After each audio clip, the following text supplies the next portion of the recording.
का शो। सड़क पे चल रहा एक किस्सा, धूप है धूल है पर सपना जिंदा हिस्सा। किसी के कांधे पर बोझ है, किसी के सपनों की सोज है, पर हर चेहरा बोलता है मैं अभी टूटा नहीं हूँ। रोड रोड रोड रोड का शो। लेकिन हम चाहते हैं कि बिहार की दशा और दिशा बदले, इसके लिए एक लंबी लड़ाई लड़ रहे हैं। तो लड़ाई क्या है आपकी, यही तो मैं जानने के लिए ये लड़ाई कोई पारिवारिक नहीं है। खेत छीन लिया आपने किसी का, नहीं, किसी घर मकान ले लिया आपने किसी ने। ये लड़ाई है कि एक व्यवस्था बने। पूरे बिहार में 14 करोड़ की आबादी है, एक भी इंटरनेशनल एयरपोर्ट से सेवा नहीं होती है। नाम का है, टेक्निकली नहीं। कितना ही बड़ी लड़ाई लेके बैठे हैं आप। बिहारी चाहता है अपने सोच, अपने कामों के साथ, अपने सोच के साथ दशा बदले। मतलब रितेश जी लड़ रहे हैं कि बिहार में इंटरनेशनल एयरपोर्ट नहीं है। जयप्रकाश नारायण इंटरनेशनल एयरपोर्ट नाम का है, टेक्निकली नहीं है। जो वहाँ के लोग हैं जब उन्हें कोई मतलब नहीं, तो आप इतना क्यों इंटरेस्ट ले रहे हैं? इंटरेस्ट की बात नहीं है। मैं चाहता हूँ हर लोग भगवान और बुद्ध नहीं बन जाएंगे। लोगों की समस्याओं को मैं सरकार के सामने रख रहा हूँ। मैंने प्रधानमंत्री जी को भी ईमेल किया है। अच्छा, उनका रिप्लाई भी आया है कि आप इनसे मिलिए। दुर्भाग्य की बात है कि अभी तक वो व्यवस्था नहीं बन पाई। पीएम मोदी ने भी इनको सपोर्ट किया। राजस्व आएगा, वो अरबी मिडिल ईस्ट से आएंगे बिहार देखने के लिए, तो हमारे हनुमान मंदिर को देखेंगे। देखो ये बिहार का हनुमान मंदिर। तो सरकार जरूर इस पर कुछ कदम उठाए। इस सेवा से साधन संसाधन की सुविधा मिलेगी, लोगों को रोजगार मिलेगा। जब आप लोगों के पास जाते हैं तो लोग आपको ऐसा नहीं बोल देते हैं क्या तुम बात मुद्दा लेके आ गए? ये केस अबू धाबी में हिंदू मंदिर बना है। जी बिल्कुल बिल्कुल। स्वामी जी के पास मैं गया मिलने के लिए, और स्वामी जी से बोला कि मुझे आपसे एक रिक्वेस्ट है स्वामी जी। 14 करोड़ बिहारी की तरफ से, क्योंकि भगवान के पास स्वामी का ही रूप होता है। स्वामी जी ने मेरी बातों को सुना और बोला कि रितेश की जल्दी पूरा होगा। आप भाजपा में एनआरआई कुछ करके? हाँ, मैं बिहार बीजेपी प्रदेश का एनआरआई को कन्वीनर हूँ। 5 कंट्री मेरे अंडर में किया मैं देख रहा हूँ, जैसे अबू धाबी है, जॉर्डन है, मस्कट है, बहरीन है, कुवैत है। मैं रिसेंटली मस्कट गया, वहाँ के एमबीडी साहब से मिला। हाँ, वहाँ के बिहार के लोगों से मिला, बुद्धिजीवी लोगों से मिला, कितने डॉक्टर फैमिली से मिला। सबकी एक ही कहता है कि साधन नहीं है। हम लोग जब यूथ जनरेशन, जब फादर मदर ट्रेवल करते हैं बच्चे के साथ, छोटा बच्चा बेबी है गोद में, जी जी, और माता को जब मदर को फीडिंग कराना होता है, बच्चे को दूध पिलाना होता है, तो वो सुविधा नहीं। भारत के किसी भी एयरपोर्ट पे, इवन दिल्ली एयरपोर्ट पे सुविधा नहीं। माता अपने आप को असमय पैदा कर समझ रही है कि हम बच्चे को अपना दूध कैसे पिला। यूथ जनरेशन देखें तो मैक्सिमम तो यूथ ही है। अगर माँ अपने बच्चे को दूध पिला, दूसरे लोग देखने वाले हो जाते हैं। डायपर चेंज करना हो, वो व्यवस्था, डायपर की व्यवस्था, लेकिन ये समस्या को समाधान के लिए कोई व्यवस्था नहीं। रितेश जी की बहुत बड़ी लड़ाई है और मुझे लगता है कि ये इनके बहुत ही गहरे मुद्दे हैं जिन पर सरकार को जरूर ध्यान देना चाहिए। माइक मेरा हथियार और सड़क मेरा अखाड़ा। नमस्कार, मेरा नाम अनिल चौहान और मैं द रोड का शो से हूँ। और मैंने दूर से आपको देखा, एक सूटेड बूटेड व्यक्ति जो है बैठ के टपरी पे एक कुल्हड़ में चाय पी रहा है, तो मेरा मन हुआ क्यों ना आपसे चल के मिलके आज का एपिसोड आपके नाम किया जाए। बहुत बहुत धन्यवाद। दूर से आपने मुझे, देखिए मैं बिहार से हूँ और चाय पी रहा हूँ, ठंडे का समय है। आपको मैं क्यों अपना सूट दूं और बैठ दूं? हमें क्या, हम तो अपनी लड़ाई लड़ रहे हैं, बिहार से लड़ाई लड़ रहे हैं कि हमारे लिए कुछ साधन बने। हम तो अपनी लड़ाई लड़ रहे हैं, तो अपने लड़ाई से ही परेशान है हम। आपके लिए क्यों सूट करूं? क्या आप हमारे मुद्दे को अपने माध्यम के चैनल के माध्यम से आप करेंगे, तो हम आपको आपके लिए ये फाइट करने के लिए तैयार है, बाइट करने के लिए तैयार है। देखिए, आपकी लड़ाई है, हम लड़ाई नहीं दिखाते अपने चैनल पे। लड़ाई है हमारे बिहार की, और एक बिहारी लड़ रहा है। आप अगर दिखाएंगे तो हम आपके लिए आप बोलेंगे तो आपके साथ हम बैठने को तैयार है, नहीं तो हमको चाय पीने दीजिए, हम बहुत परेशान हैं। अगर मुझे लगा आपकी बात में दम है और मेरे दर्शक आपकी आवाज को, आपकी कहानी को या आपके द्वारा लड़ी लड़ाई को पसंद करते हैं, तो जरूर आइए, बैठते हैं एक बार। आइए हम लोग बैठते हैं। आपको लगे तो ये अपने दर्शकों को दिखाइए, हमारे प्रधानमंत्री और हमारे मुख्यमंत्री जी को दिखाइए। जरूर बिहारी कितना फ्रस्ट्रेट। बस आप गुस्सा ना होइए, मैं आपकी कहानी को लेके आऊंगा। अपने दर्द में बयां कर रहा हूँ, आपने पूछा नहीं, आपका दर्द सुनेंगे हम। हाँ, आपका दर्द। आइए हम द्विवेदी जी, भाई साहब को चाय दीजिए। Thank you, thank you, thank ठंडे का समय यू। रितेश जी, तो पहले तो मुझे आप अपना परिचय दीजिए ताकि मेरी जनता आपके बारे में जान सके। मैं बिहारी इसलिए कि मैं बिहार से हूँ। ओके। और मेरा नाम है बिहारी रितेश मिश्रा, मैं अपने आप को बोलता हूँ। जी रितेश जी। जब से मैंने अपना होश संभाला है। और मैं कार्यरत हूँ, एयरलाइंस में कार्यरत हूँ अबू धाबी में। ओके, काफी बड़ी एविएशन में हूँ, एयरलाइंस में हूँ पिछले 22 साल से। ओके।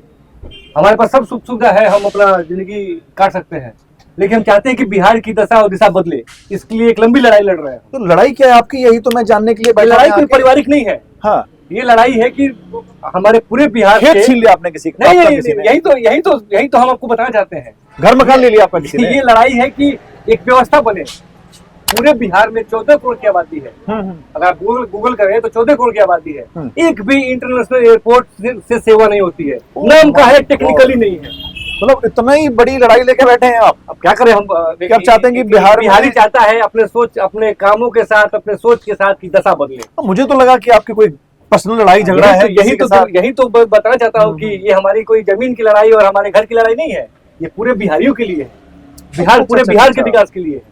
मतलब रितेश जी लड़ रहे हैं कि बिहार में इंटरनेशनल एयरपोर्ट नहीं है, ये लड़ाई है इनकी। मुझे लगा पता नहीं। तो आपने सुना होगा जयप्रकाश नारायण इंटरनेशनल एयरपोर्ट नाम का है, टेक्निकली नहीं है। मतलब वो लिखा तो है, हाँ, लेकिन वहां से फ्लाइट नहीं जाती। बिल्कुल नहीं। गया एयरपोर्ट भी है, लेकिन अच्छा। वो साधन व्यवस्था नहीं है। तो क्या करना हमें ऐसी एयरपोर्ट की? तो फिर आपकी लड़ाई ये है कि आप चाहते हैं कि वहां से फ्लाइट दुबई तक जाए। बिल्कुल, दुबई नहीं, जीसीसी कंट्री में जो बिहारी 14 करोड़ के बिहारी है वो दुनिया के हर कंट्री में है। तो इतना आप क्यों सोचते हैं किसी के लिए? तो बिहार की अगर भगवान ने आपको भेजा है, उस लायक बनाया है, अपने लोगों की समस्या है, रखिए जमीन पर रखिए, तो सरकार के पास अपनी बात रखिए। जो वहां के लोग हैं, जब उन्हें कोई मतलब नहीं है, तो आप इतना क्यों इंटरेस्ट ले रहे हैं? इंटरेस्ट की बात नहीं है, मैं चाहता हूँ, तभी तो मैं हर लोग भगवान और बुद्ध नहीं बन जाएंगे। हर लोग के पास साधन नहीं है। भगवान ने मुझे वो साधन दिया है, रिसोर्सेज दिया है, उस लोगों की समस्याओं को मैं अपने सामने रख रहा हूँ, सरकार के सामने रख रहा हूँ। इनका कहना है कि लोग अच्छे काम के लिए आगे बढ़ चढ़ के नहीं आते हैं और बुद्ध कोई एक ही बनता है, हर व्यक्ति बुद्ध नहीं बन जाता। खैर, आगे जानते हैं। कोशिश करेंगे, हम कोशिश कर रहे हैं। ये बिहारी रितेश मिश्रा चाह रहा है कि सरकार इसकी बात सुने। तो आपने अभी तक अपनी बात कहीं तक पहुंचाने की कोशिश की? मैंने सिविल एविएशन मंत्री जी से मैं मिल के आया, एक बिहारी, उनसे समय लेके उनसे मिल के आया, बिहार के बारे में अवगत कराया। उन्होंने मुझे आश्वासन दिया। हमारे बिहार के ही मंत्री चिराग पासवान जी, हमने उनसे बात किया। हाँ। उन्होंने पत्र कितना बार जारी किया। अच्छा, आपने चिराग पासवान जी से भी भेंट की इस मुद्दे पर? बिल्कुल। और उन्होंने आपको लिख के भी दिया? बिल्कुल, उन्होंने लिखा, पत्र का रिप्लाई आया। हमारे बिहार के ही मंत्री हैं, कोयला राज्य मंत्री हैं, सतीश दुबे जी, मैं उनको भी अवगत करवाया। मैंने बिहार के हमारे अध्यक्ष थे दिलीप जायसवाल जी, आज बिहार प्रदेश में मंत्री हैं, उनको भी मैंने ज्ञापन दिया, मिलकर दिया। मैं दुबई, उन्होंने कहा कि आप दुबई से आए हैं इसके लिए। मैं बोला जी, हमको नौकरी नहीं चाहिए, हम चाहते हैं कि बिहार की दशा और दिशा बदले। मतलब हमने प्रधानमंत्री जी को भी ईमेल किया है, उनका रिप्लाई भी आया है कि आप इनसे मिलिए। स्वयं हम किसी से मिल के क्या करेंगे? स्वयं नरेंद्र मोदी जी ने जी आपको रिप्लाई किया है? उनकी ईमेल से, उनके ऑफिशियल ईमेल से मुझे ईमेल आया है कि हम इस पर वर्क कर रहे हैं। लेकिन अभी दुर्भाग्य की बात है कि अभी तक वो व्यवस्था नहीं बन पाई। पीएम मोदी ने भी इनको सपोर्ट किया और मेल किया है। उनके ऑफिस के से मुझे सूचना मिली है। इनको ये सूचना मिली है कि जो इन्होंने उनसे पूछा था उसका जवाब इन्हें आया है। तो आगे जानते हैं, काफी दिलचस्प कहानी लग रही है इनकी जी। हम क्योंकि एविएशन में है और बिहार का विकास इसी से होगा, क्योंकि हमारे आपने प्रधानमंत्री जी की मन की बात सुनते हैं? जी, मैं उनका पूरा एपिसोड सुनता हूँ। उसमें वो अपनी मन की बात में कहते हैं कि हमें कहीं जाने के लिए साधन की जरूरत पड़ती है। तो बिहार तो साधन विहीन है प्रधानमंत्री। अगर साधन नहीं होंगे तो कोई कैसे कहीं जा पाएगा? हम लोग दुबई जाते हैं इतने पैसा खर्चा करने के लिए, वहां पे लोग जा रहा है, लंदन जा रहा है, यूरोप जा रहा है देखने के लिए, तो राजस्व किसको जा रहा है? बिहार सरकार को। बिल्कुल। तो हम चाहते हैं कि दुबई के लोग आए बिहार देखने, हनुमान मंदिर पे बैठ के चाय पीने के लिए, तो राजस्व किसको आएगा? बिहार को आएगा। आप मुझे ये बताइए रितेश जी कि जो बिहार के लोग हैं और वो दुबई जाना चाहते हैं, तो वो कैसे जाते हैं? वही, या तो यूपी जाएंगे, उत्तर प्रदेश लखनऊ, या फिर दिल्ली, पटना से दिल्ली जाएंगे या कलकत्ता जाएंगे। तो वो रेवेन्यू किसको जा रहा है? हमारे बिहार सरकार को। वो रेवेन्यू उस स्टेट को जा रहा है जहां से लोग जा रहे हैं। हम चाहते हैं कि हमारा स्टेट को भी रेवेन्यू आए। तो पहले व्यक्ति लखनऊ आएगा या दिल्ली आएगा, उसके बाद वो अदर कंट्री में जाएगा, दुबई जाएगा, अबू धाबी जाएगा, लंदन जाएगा। भाई ट्रांजिट जो उसका, ये तो बहुत बड़ी दूरी तय करनी पड़ती है किसी व्यक्ति को। अगर वो पहले लखनऊ जाए या दिल्ली जाए, फिर वो वहां से दुबई जाए। तो आपको नहीं लगता है कि समय की बर्बादी बचेगी, पैसे की पैसा बचेगा, लोगों का समय बचेगा? कितने लोग गाड़ियां चला के डीजल फूक के, पेट्रोल फूक के बिहार का डेवलपमेंट होगा, राजस्व आएगा। वो अरबी मिडिल ईस्ट से आएंगे बिहार देखने के लिए, तो हमारे हनुमान मंदिर को देखेंगे, देखो ये बिहार का हनुमान मंदिर है। बिल्कुल। आप देखें दुबई में क्या है, बुर्ज खलीफा है, चारों तरफ बिल्डिंग है, बिल्कुल खूबसूरत है। तो बिहार की राजधानी पटना में नहीं हो सकती ऐसी व्यवस्था? बिल्कुल हो सकती। चारों तरफ गांधी मैदान के बीच में अगर बिल्डिंग के बीच में गांधी जी का स्टेचू बना दिया जाए, उस तरह से, और तो क्या वो अन्य प्रदेशों की तरफ से, अन्य देशों की तरफ से लोग नहीं आएंगे देखने? बिहार में तो कई सारी ऐसी चीजें हैं जिसे लोग देखने के लिए आज भी आ तो रहे। हमारे रामायण में वही लिखा गया है, बुद्ध का बुद्ध जी हमारे बिहार की धरती से आते हैं, बिल्कुल बिल्कुल। चाणक्य जी वहाँ पे आए थे, जीरो का आविष्कार बिहार से हुआ। हमारे पास हर साधन संसाधन है, लेकिन हमारे फिर पास भी व्यवस्था नहीं हो फ्लाइट पाई। नहीं हाँ हाँ, तो हम चाहेंगे कि ये जो आपका जिस टॉप के बारे में बताया, हाँ, ये सेवा, ये आपका मैसेज उस तक जाए, नहीं तो सब बेकार है। नहीं, हम पूरी कोशिश करेंगे कि हमारा जो ये प्रोग्राम है और ये अगर चलता है, अगर मेरी टीम कहती है कि हाँ चलाइए सर इसे, और ये वहाँ तक पहुँचता है, तो सरकार जरूर इस पर कुछ कदम उठाए। और वहाँ पर जो एयरपोर्ट की व्यवस्था तो है, लेकिन फ्लाइट ने डायरेक्ट नहीं है, डायरेक्ट फ्लाइट नहीं जाती है। ये बात केवल फ्लाइट की नहीं है, इस फ्लाइट, इस सेवा से साधन संसाधन की सुविधा मिलेगी, लोगों को रोजगार मिलेगा। काफी ज्यादा। आप केवल सड़क बना रहे हैं कि सड़क बना दो, एयरपोर्ट तक लोग आ जाएगा, डोमेस्टिक से दिल्ली आ जाएगा, दिल्ली से लंदन, पेरिस, अमेरिका जाके मजदूरी करेगा। बिहार इसी की फैक्ट्री बनाए क्या? बिल्कुल सही कहना है आपका। तो रितेश जी, आपके मन में ये कैसे आया, मतलब कि क्यों ना मुझे ये फाइट करनी चाहिए? मैं लंबी लड़ाई, मैं क्योंकि मैं एविएशन में आया तो मैं देश दुनिया देखा कि ऐसी व्यवस्था यहाँ हो सकती है, तो हमारे बिहार में क्यों नहीं? एक बिहार का सपूत लगा हुआ है। जिस प्रकार से आपने देखा था दशरथ मांझी ने, उनकी पत्नी जब पानी लेके जा रही थी कहीं किसी पहाड़ी से, और रास्ता सीधा नहीं था, वो गिर गई थी, तो दशरथ मांझी ने पूरी पहाड़ी ही खोद डाली और रास्ता निकाल डाला। मुझे तो इनकी स्टोरी भी उन्हीं से प्रेरित लग रही है। तो आपको क्या दशरथ मांझी से तो सीख नहीं मिली? नहीं, ऐसा नहीं है। दशरथ मांझी जी उस समय वो किया, वो लगे रहे। ये बिहारी रितेश मिश्रा भी लगा हुआ है। आपको लगता है कामयाबी आज मिलेगी? नहीं तो कल तो होना ही है। हाँ, समय लग रहा है, जो कि समय नहीं लगनी चाहिए। ये बिहारी रितेश मिश्रा अपने लिए नहीं लगा है, ये 14 करोड़ बिहारियों की सुविधा के लिए बात हो रही है। ये मेरे आपके लिए बात नहीं हो रही है। मतलब इनकी जो फाइट है ये बहुत बड़ी, बहुत रंग लेके आएगी, बहुत बड़े लेवल पे जाएगी, मुझे ऐसा लगता है। क्योंकि ये लड़ाई वो लड़ रहे हैं सबके लिए, अपने लिए नहीं। उनकी तो नौकरी सेट है, वो कह रहे हैं मैं इतने बड़े एविएशन में हूँ, इतनी बड़ी पोस्ट पे हूँ, और मेरा तो सब चल रहा है, मुझे क्या जरूरत है कि मैं किसी के लिए लड़ाई लड़ूं। खैर, जानते हैं आगे क्या क्या हुआ उनके साथ। तो जब आप लोगों के पास जाते हैं तो लोग आपको ऐसा नहीं बोल देते हैं क्या तुम बात मुद्दा लेके आ गए हो, या उस पर थोड़ा गहन विचार विमर्श करते हैं आपके साथ बैठ के? लोग तो अब मजबूर हो गए हैं ना, क्योंकि लोग मान लीजिए जो आदमी गया है नौकरी करने के लिए, वो 2 लाख रुपए 4 लाख रुपए लगाए, क्यों आएगा आपसे मिलने के लिए? वो उस पैसे को अपने घर भेजेगा तो कुछ काम भी होगा। बिल्कुल। लेकिन मुझे वो सुविधा मिलता है, मैं उसका सदुपयोग कर रहा हूँ इस अच्छे काम के लिए। देखिए, चाय की दुकान से इतनी बड़ी कहानी हमें मिली है कि इन्होंने मोदी जी को मेल किया, वहां से इनके पास रिवर्ट आया, इन्होंने चिराग पासवान जी से बात की, जहां तक इन्होंने बताया कि सीएम नीतीश कुमार जी से बात की, काफी बड़े बड़े लोगों से मिल चुके हैं ये, और सब इनको आश्वासन ही देके छोड़ देते हैं। तो उसके आगे का क्या लगता है आपको कि ये धरातल पे आएगा? नहीं, आना है। एयरपोर्ट बनी है, बट एयरपोर्ट बनना ही गुण नहीं है, वो संचालन तो होनी चाहिए ना। बिल्कुल बिल्कुल बिल्कुल, हाँ, ये जरूरी है। एयरपोर्ट बन जाए और बात चले कि हम लोग उसमें क्रिकेट खेल रहे हैं। हाँ हाँ, अब जाहिर सी बात है, बहुत सारी चीजें ऐसी हैं जो कि कर तो दी जाती हैं पेपरों में, और वहाँ बहस घूम रही होती हैं। कई सारी चीजें, कई सारे पत्रकारों ने दिखाया भी है उसे। तो रितेश जी, आपको क्या लगता है कि कब तक आप जीत जाएंगे ये लड़ाई? लड़ाई है, लड़ रहे हैं। मैंने इसके लिए नहीं बताया गया कि परमात्मा को भी याद किया, तो हम, आपने सुना होगा BAPS अबू धाबी में हिंदू मंदिर है, बना है। जी बिल्कुल बिल्कुल बिल्कुल। स्वामी जी के पास मैं गया मिलने के लिए, और स्वामी जी से बोला कि मुझे आपसे एक रिक्वेस्ट है स्वामी जी, हाँ। 14 करोड़ बिहारी की तरफ से। मैं इनको प्रणाम किया, बोला कि मुझे कुछ नहीं चाहिए, क्योंकि भगवान के बाद स्वामी का ही रूप होता है। स्वामी जी ने मेरी बातों को सुना, बोला कि रितेश ये जल्दी पूरा होगा। अरे वाह, तो फिर तो भगवान सपना जो तुम लगे हो, निस्वार्थ लगे हो, तो फिर तो आपके बाद भगवान तक भी पहुंची गई। अबे मैं सिद्धि पे है, माने तो भगवान है तो कुछ नहीं। तो हमने भी भगवान के बाद दूसरा रूप तो स्वामी ही होते हैं, तो हमने अपनी बात उन तक भी पहुंचाया। ग्रेट। तो फिर जब आपने इतनी लड़ाई लड़ी ली है, तो अभी आपको क्या लगता है क्या क्या बाकी है लड़ने के लिए? नहीं, लड़ना नहीं है इसमें। देखिए, सरकार एक संज्ञान इन बातों को सुने, हमारी बात पहुंच रही है, नहीं पहुंच रही है।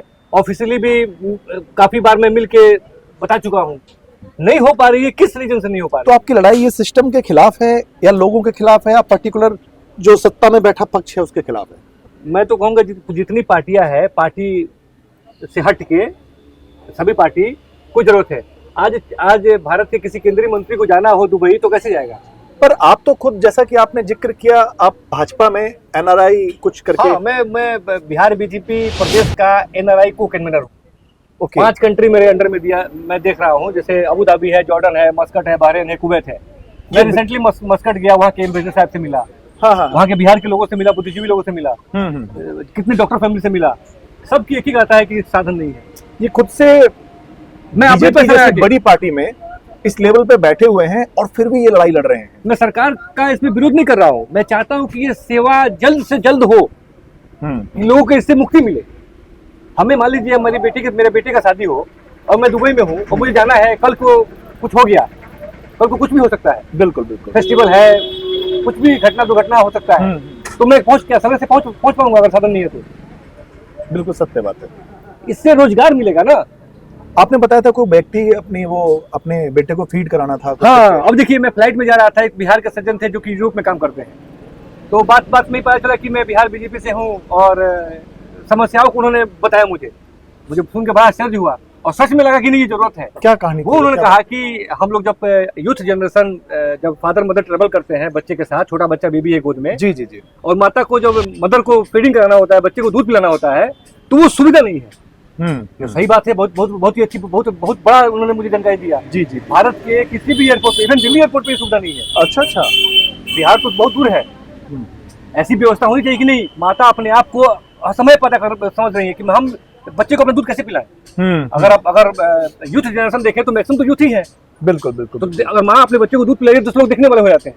डायपर चेंज करना हो, ये व्यवस्था डायपर की व्यवस्था, लेकिन ये समस्या को समाधान के लिए कोई व्यवस्था नहीं। रितेश जी की बहुत बड़ी लड़ाई है और मुझे लगता है कि ये इनके बहुत ही गहरे मुद्दे हैं जिन पर सरकार को जरूर ध्यान देना चाहिए। तो हमने बोला कि ठीक है, आप एक हमें रिटर्न में ज्ञापन दीजिए लिख के, ये मुद्दा तो जेन्युइन है, सरकार की बात तक हम आपकी बात पहुंचाएंगे, मीडिया के माध्यम से हो, सोशल मीडिया के माध्यम से हो, आप जैसे सज्जन जैसे मिल गए आपके माध्यम से हो। तो आपने कभी किसी न्यूज चैनल में या कहीं ट्राई किया अभी तक? नहीं, ये मुझे अभी रिसेंटली लास्ट वीक में जब ट्रेवल कर रहा था दिल्ली से अबू धाबी के लिए, वो सज्जन जा रहे थे यूरोप, भाई अबू धाबी, और ये फ्लाइट की घटना है। नहीं, आपने किसी न्यूज चैनल पे जाके नहीं, ये पहली बार मैं आपके साथ साझा कर रहा हूँ ये जानकारी। अच्छा। और मैं आपको व्हाट्सएप के माध्यम से जो मुझे उन्होंने भेजा है मैं आपको शेयर करूंगा। आपने अपने मुद्दे के लिए कभी आवाज उठाई किसी चैनल में जाके? मैं जी न्यूज पे आया हूँ। अच्छा। हर चैनल पे लगभग मैं आया हूँ मैं, क्योंकि मैं पर्सनली अपने, देखिए आप एक माध्यम है, हम सरकार के सहयोगियों से मिल रहे हैं, सिविल एविएशन सेक्रेटरी से मिला मैं, उन्होंने रिसीविंग दिया मुझे। ये बिहारी अपना पैसा लगा के अपना समय किल करके ये काम कर रहा है। भारत सरकार के मंत्री से मिला मैं, बता रहे हैं कि कोई चैनल नहीं छोड़ा है, कोई न्यूज चैनल जिसके माध्यम से उन्होंने अपनी आवाज, अपनी बात रखने की कोशिश नहीं की है, जैसा कि वो बता रहे हैं। तो रितेश जी, फिर सिर्फ आश्वासन ही मिलता रहा है अभी तक तो क्यों आश्वासन नहीं मिला है? मैं आपको कुछ फुटेज भी शेयर करूंगा सिविल एविएशन मंत्री के, जी जी, जिससे मैं मिला, माननीय मंत्री केंद्रीय चिराग पासवान जी, सतीश चंद्र जी और भी अन्य बिहार के जितने भी नेतागण हैं जो बिहार सरकार में मंत्री हैं। तो इनके कुछ एक फुटेज मैं अपनी टीम से बोलना चाहूंगा, ले लेना सर से, और उसको जरूर आप साथ में संलग्न करना, ताकि लोग अच्छे से जान सकें और गहराई से इनकी जो लड़ाई है उसको देख सकें, समझ सकें। जी रितेश जी, यही सब है जो असुविधा है, मैं बता रहा हूँ। इसके लिए मैं, क्योंकि एक आम आदमी अपना पैसा लगा के लड़ रहा है, तो थोड़ा सा तो एग्रेसिव तो होगा ही। देखिए रितेश जी बहुत ही अच्छी बात कह रहे हैं कि वो आज की डेट में तो अपना पैसा लगा के इन सब चीजों पे भाग दौड़ कर रहे हैं। लड़ाई तो सबकी है, फायदा सबको मिलेगा, लेकिन जंग उनकी जारी है। खैर, देखते हैं भगवान और जो सत्ताधारी लोग हैं और जो सिस्टम है कितना उन्हें सपोर्ट करता है। तो रितेश जी, आप हमें जरूर बताइएगा जब आपकी जीत होगी, तो हम जरूर बैठ के फिर से एक रोड बिल्कुल, हम आपका नंबर ले लेंगे, हम आपके चैनल के माध्यम से आपको हम आके मिलेंगे भी। लेकिन वही है, अभी तक तो लड़ ही रहा हूँ मैं। चाय की इस दुकान पर एक बड़े अच्छे व्यक्ति, बड़ी अच्छी सोच वाले, बड़ी अच्छी लड़ाई वाले मुझे मिल गए।